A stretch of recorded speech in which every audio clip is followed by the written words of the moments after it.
All right, everybody, welcome back to today's personal development lesson and leadership lesson. I am your host, Joel Dunn. Guys, we're in for a great one today, especially for all the new people that are jumping on. We just had a slew of people jump in over the weekend, so I was able to add a bunch of people to the group. So this is going to be a great first leadership lesson for you guys. We're going to be going over 5 leadership levers to grow your team. Because let's think about this. When you join a network marketing company, when you join It Works, you stepped out of the world of an employee, and now you're inserting yourself into a business owner. You're becoming an entrepreneur. So leading in network marketing, leading as an entrepreneur is something that's completely different than a workplace environment, because you're not managing employees. You're inspiring other entrepreneurs to go out and do work.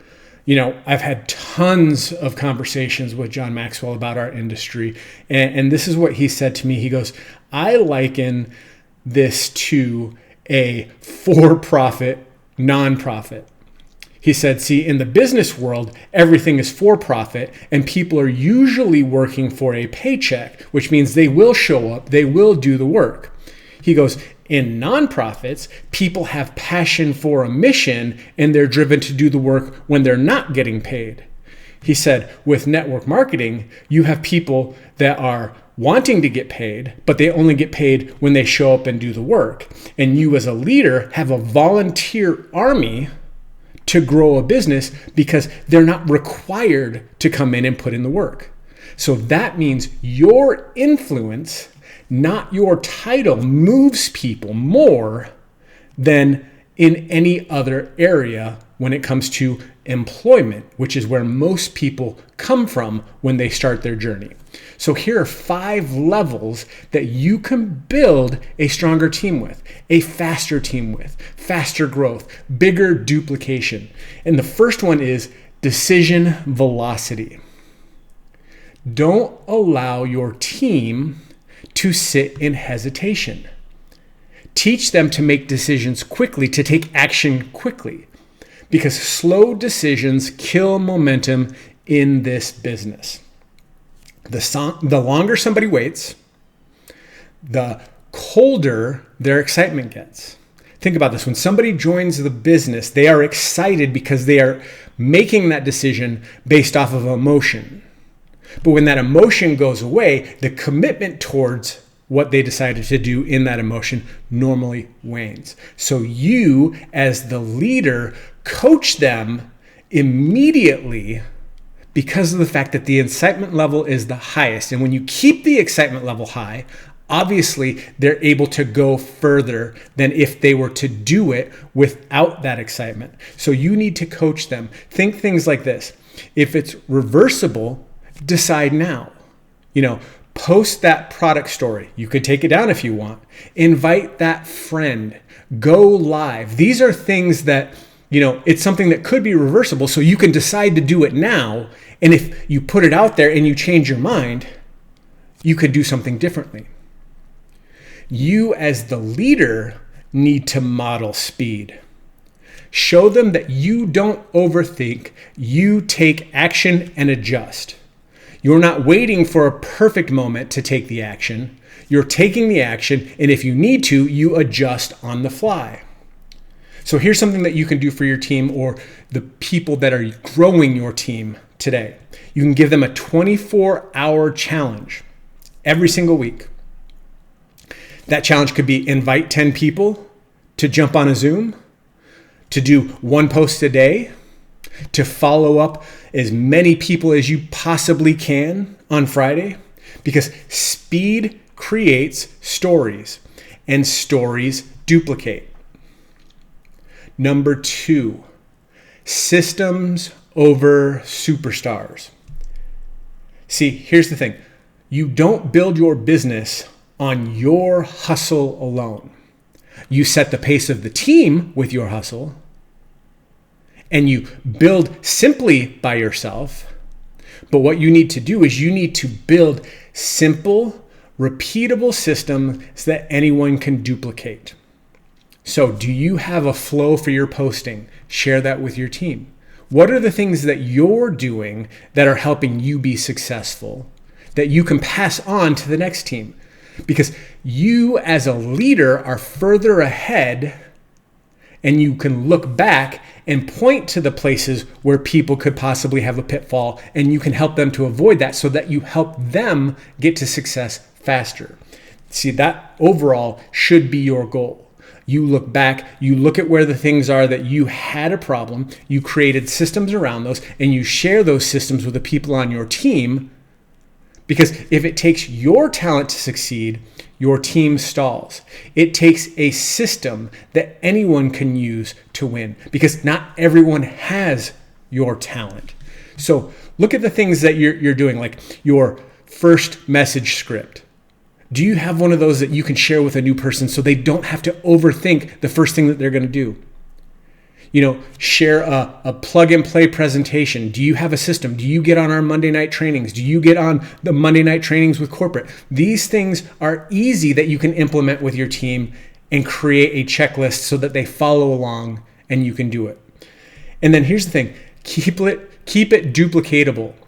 We talk about this all the time. If it's not kindergarten, if it's not preschool level, you probably shouldn't be doing it. If it can't be taught in 5 minutes, it is way too complicated. So here's what I want you to do. Take a moment and create a 1-page getting started fast guide. In fact, there's probably one created already. You just need to implement it and use it with your team. And then teach them to hand it off to their next new person. Number 3, and this one's important for a leader. Safe space plus high standards. You're like, Joel, what does that mean? Well, your team needs to be encouraged to try, but also held accountable to finish. Now, why does this matter? I mean, you probably heard that and you're like, okay, that absolutely makes sense. But here's the thing. Too much safety, too much hugging, too much patting on the back equals no growth.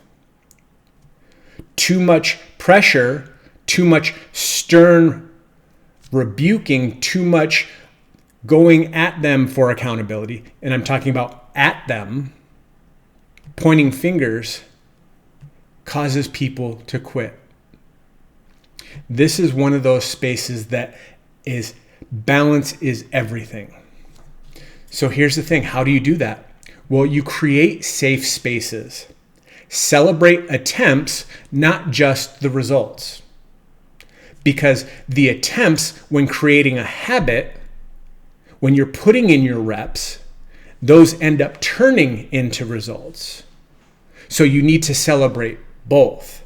Praise the action of inviting, posting, sharing, because those are the things that when you focus on the process ends up turning into results.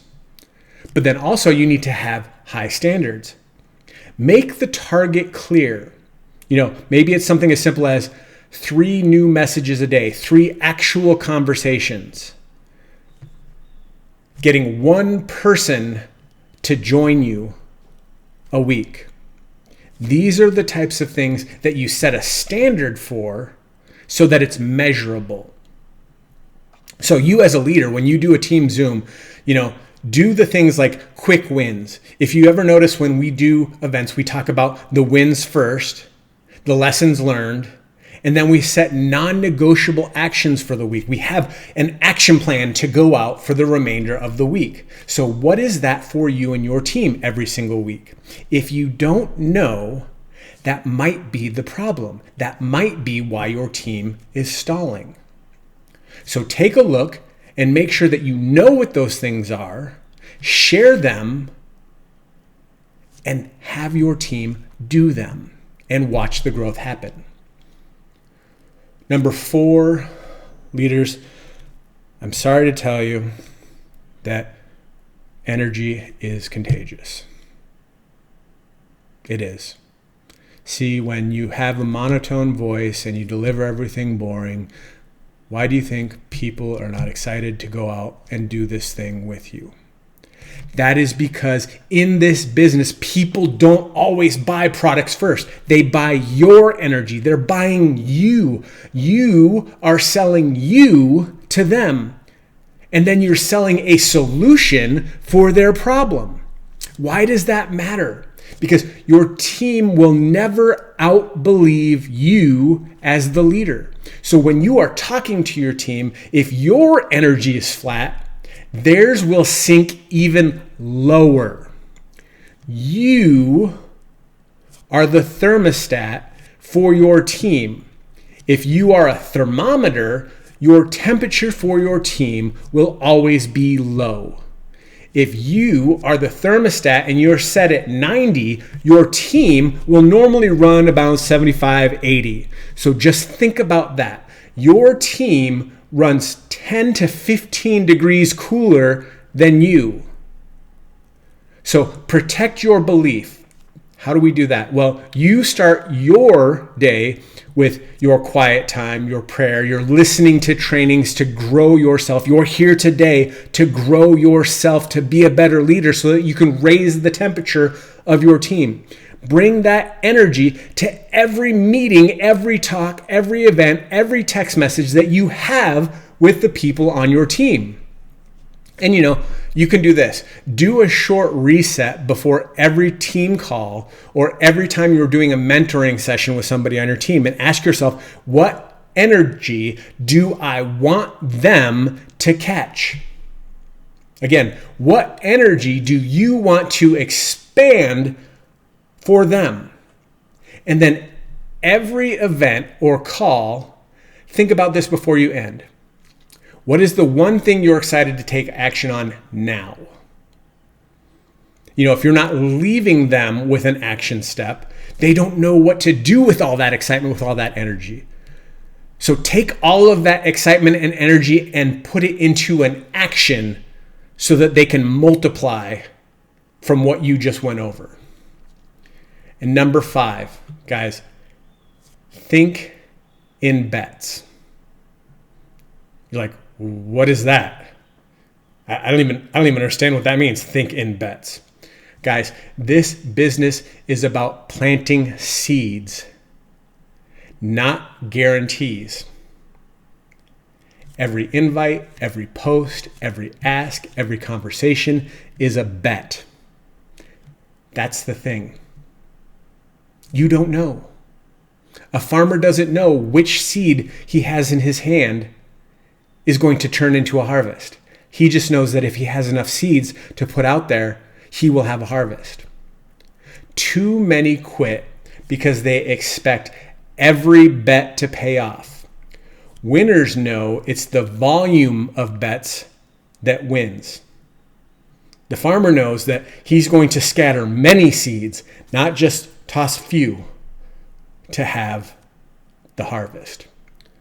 See, that's why we talk about, knowing your numbers, knowing your ratio. See, think of it like this. If it was a math equation, 10 asks creates 3 people to look and have interest, which leads to 1 person joining. If that's normal math, once you find your ratio to find out what that equation is for you, you can normalize no's as a part of the win. We talk about the book all the time, Go for No. It's a very clear message. The more no's you have, the more wins you have, because every no gets you closer to a yes. So do these things. If this month doesn't grow, what was the reason? Look back, do an audit. We're at the middle of the month right now. Look back over the last 2 weeks and go, am I where I wanted to be at the middle point of this month? If not, determine why. This is the hard look in the mirror. The answer that you need to get the question that you need to get the answer for is, what did I do or what did I didn't do that got me to where I am? Don't repeat that for the following 2 weeks. Otherwise, your month won't grow. So do these things, like run a 7-day blitz where everyone tracks everything that they do. How many invites did you send out? How many follow-ups did you do? How many enrollments? Celebrate the activity like we talked about before, not just the results, because we want people getting into the habits of activities because those lead to the results. We want people to get into the habit of scattering seeds so that they can reap a harvest. So here's the thing, guys. You as the leader have levers to pull. The 5 levers that you have as a leader to pull are move fast, build systems, balance encouragement with standards, you have lots of energy, and you understand that you're playing a numbers game. So today, I want to challenge you, pick one lever to lead your team with today. Because when you move, they move. And when they move, momentum builds, because you're not just building a business, you're building business owners. So lead like that. Guys, I hope this helped. Make sure that you share this with other leaders and share this with people on your team so they understand where you as the leader are coming from.